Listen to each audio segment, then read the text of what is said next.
In the days of Noah, while the ark was preparing, whereas few, that is 8 souls, were saved.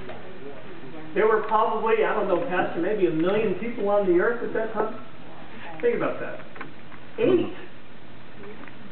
God says few, he means few. Christianity is serious. Talking about eternity here. That's a long time. And I submit to you, if your salvation is not the most important thing to you in your life, you need to examine yourself, as 2 Corinthians 13:5 says. There was this missionary, his name was Brother Paul, he lived in India. And he was supported by Gospel for Ages. You ever heard of this organization? They raise up native missionaries that live in the mud huts and go out and they share the gospel. It's a great organization. And Brother Paul was up in a radical area of India where there were a lot of radical Muslims, and they did not like what he was saying, and they said, Brother Paul, you need to shut up, you need to be quiet, or you're going to be in trouble. And Brother Paul just felt like the Lord wanted him there, and he's preaching Jesus. And one day they came to his little mud hut and they pulled him out, and with his wife and his little baby watching, they beat him to death, and Brother Paul died. I remember the Gospel for Ages printed it. It really touched my heart. It made me think of this. This guy gave up his life.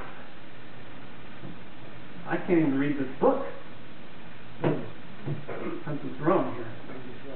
And to me, this needs to change. Amen. It can change today. Amen. I have a vision. Here's my vision for your church. That every person reads the Word. Amen. Every day. Yes. And that the Word becomes alive to you, and that Christianity becomes real. Yes. And as we get right with God every day, God's Spirit will flow through us, and we will minister to people as people come our way. Amen. And I can't make you do it. Nope. Pastor Chuck can't make you do it. Amen. You got to do it. But I think if you try 2 simple things, I think you'll be surprised. Read the Word, come to church. Yeah. I'm almost done. I'll read one other thing for you here. A couple other things. In John chapter 6, an interesting thing happened. Remember when Jesus fed the 5,000?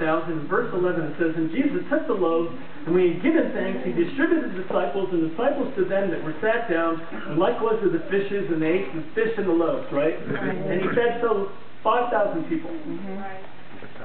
The next day, Jesus went to the other side, and the people came after him.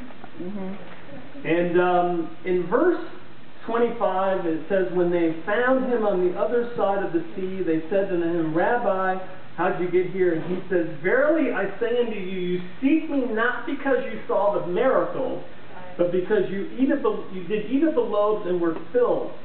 Labor not for the meat which perishes, but for that meat which endures unto everlasting life, which the Son of Man shall give unto you. Kind of interesting parallel. Forget the physical, guys. Go after the spiritual. Amen.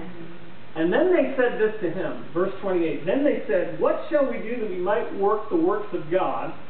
And Jesus says, this is the work of God, that you believe on him who he has sent. Believe. And here's the reply.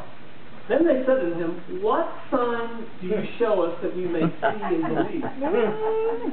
And I'm sure the Lord stopped in his tracks and scratched and said, wait a minute, you not remember yesterday at verse 11 I did 5,000 fish and loaves? That's a pretty good sign. Yeah. And you forgot after one day?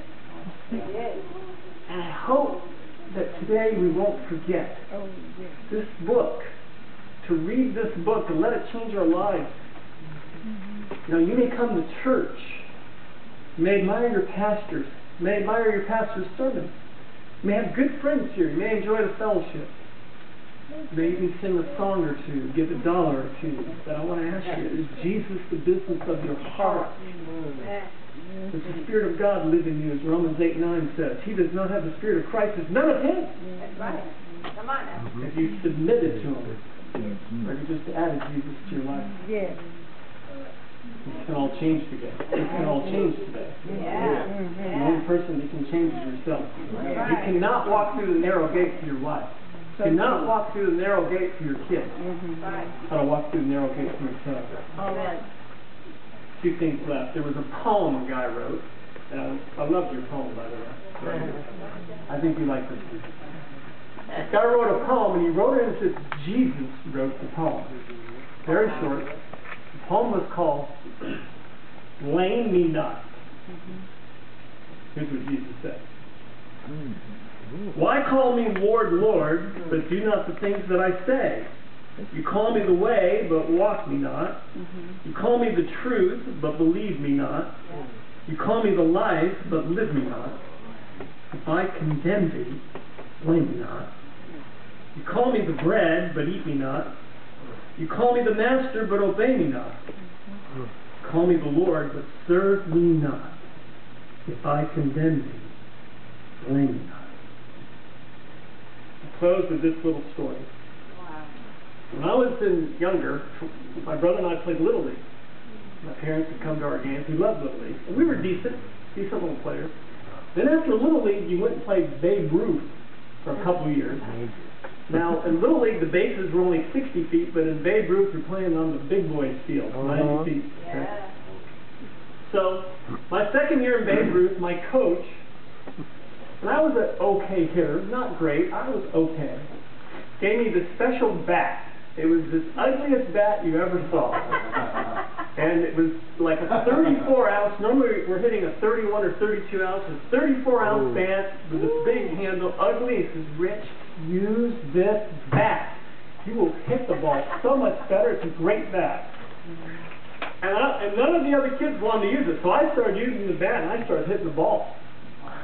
I became a pretty good hitter. In fact, that year in the All-Star game, we made the All-Star game, and we got to go to Geneva, New York, which is 7 miles away, and we got to play on the field where the A-ball, Geneva had like an A-League team. You know how the minors have AAA, AA, and A-ball?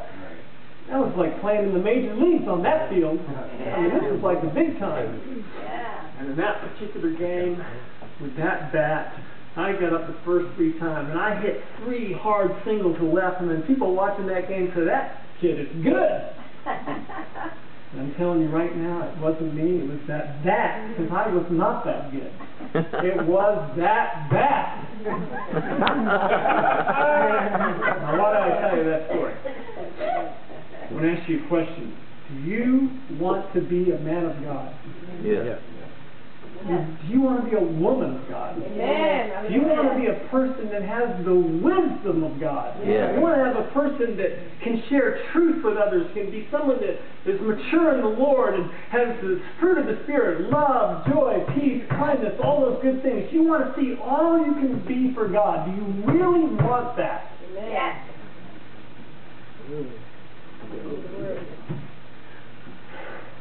Use this bat.